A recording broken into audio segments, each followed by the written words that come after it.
ไปมาเอาเกิบหน้าไงจะมานั่งเกิบเอานั่งเกิบอ่ะ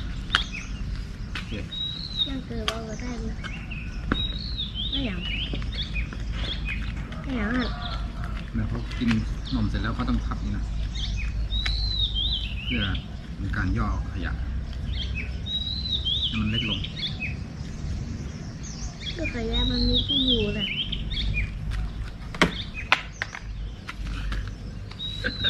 ย่อขยะอย่างเอาไปใส่บนเอว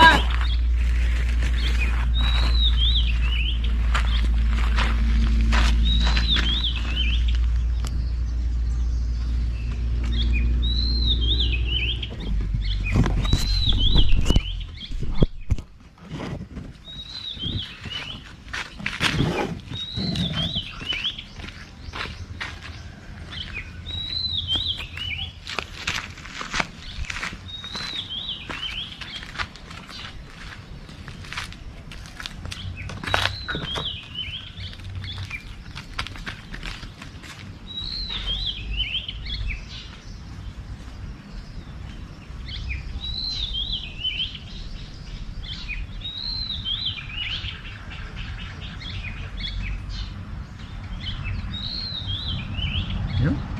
ออกมาเนี่ยมานะ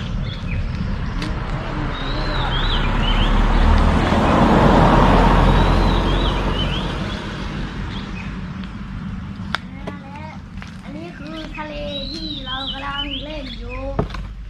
ทะเลนี้มีหินของทะเลซึ่งเราสามารถเอาไปตกแต่งก็ได้แต่คนอื่นห้ามเอาไปก็จะเอาไว้ตรงนี้เราจะเอาไว้ตรงนี้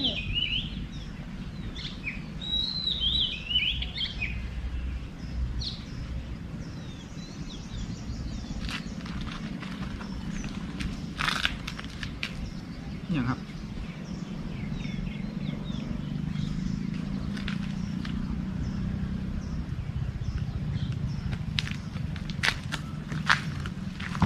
มาแล้วเข้ามา